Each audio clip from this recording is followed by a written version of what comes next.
اور میرے یہ پھٹے ہوئے کپڑے مجھے اتنی ہمت دیتے ہیں کہ میں اپنے اللہ کے علاوہ اور کسی کے سامنے نہ جھکوں.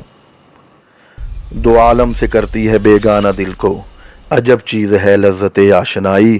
یہ کوشچن اکثر پوچھا جاتا ہے کہ سر ہم کیسے اپنے کانفیڈنس لیول کو بڑھائیں، what is the best confidence boosting technique, اور ایسے آتے ہیں کوشچنز. کیونکہ ہماری ینگ جنریشن، ہماری یوتھ بہت ہی کنفیوزڈ یوتھ ہے.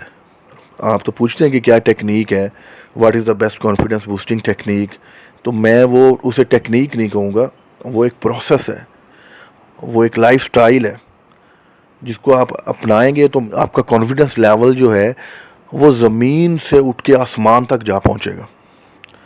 بہت سے نوجوان آج کل بہت ایکسپینسو موٹیویشنل سیشنز لیتے ہیں کہ ہمارا جو ہے وہ کانفیڈنس لیول بوسٹ اپ ہو، ہمیں بات کرنا ہے، ہمیں کسی محفل میں بیٹھ کے اس کو ٹیکل کرنا ہے. انٹرویو میں جا رہے ہیں، انٹرویور کے سامنے خود کو کیسے پریزنٹ کرنا ہے، اور وہ کیا میتھڈز ہوں گے، وہ کیا طریقے ہوں گے جنہیں اپلائی کرنے سے ہمارا جو ایک پریشر ہے، ایک ایکسٹرا پریشر ڈیولپ ہو جاتا ہے انٹرویور کا ہمارے اوپر، وہ کیسے ایکسٹرا پریشر ہم جو ہے وہ ایلیمینیٹ کریں، وہ کیسے ختم کریں یا منیمائز کریں اسے کم از کم.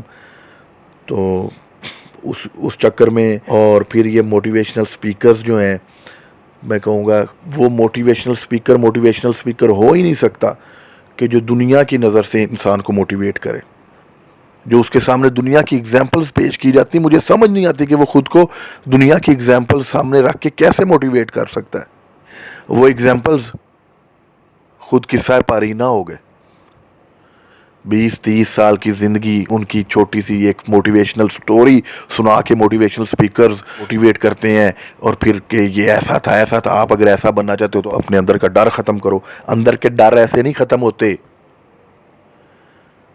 اندر کے ڈر ایسے نہیں ختم ہوتے کہ آپ دنیا کی ایگزامپلز دیکھیں، کہیں نہ کہیں دل میں چور رہ جاتا ہے، کہیں نہ کہیں دل سے صدائیں آتی رہتی ہیں کہ یہ جس بندے کی سٹوریز ہمیں سنائی جا رہی ہیں، یہ تو چند سال دنیا میں رہا اور چلا گیا، یہ تو اصل مقصد ہی نہیں ہے. چاہے آپ جتنا مرضی چھپائیں، اگر آپ یہ چاہتے ہیں کہ آپ کسی بھی میٹنگ میں بیٹھے ہوں، کسی محفل میں بیٹھے ہوں، کسی پبلک گیدرنگ میں، ٹھیک ہے، اور کسی انٹرویو میں آپ کا کانفیڈنس لیول جو ہے وہ up to the great extent boost up ہو، آپ کا مائنڈ کسی کا ایکسٹرا پریشر نہ لے، اگر آپ یہ لائف سٹائل اپنا لیتے ہو جو میں بتانے جا رہا ہوں، تو آپ کا کانفیڈنس لیول زمین سے اٹھ کے آسمان پہ پہنچ جائے گا.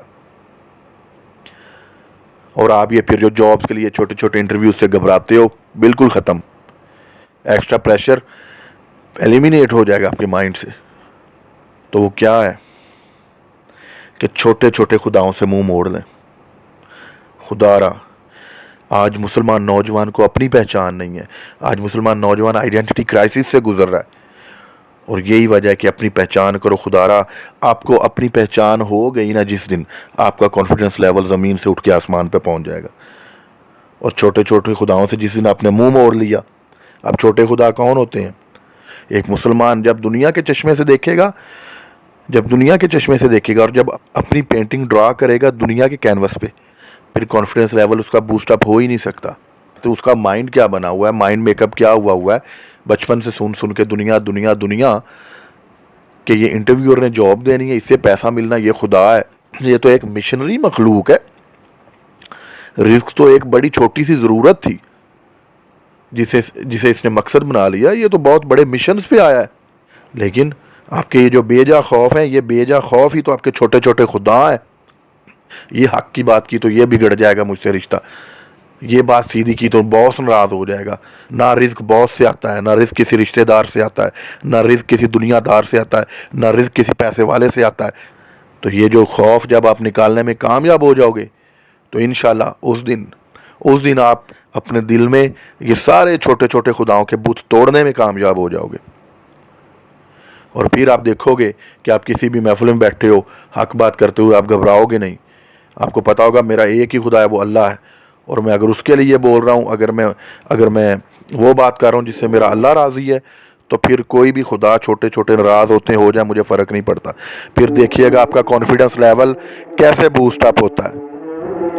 پھر آپ کسی انٹرویور کے سامنے انٹرویو بیٹھے دے رہے ہوں گے تو آپ کو پتا ہوگا میرا رازق یہ نہیں ہے، میرا رازق وہ اللہ ہے.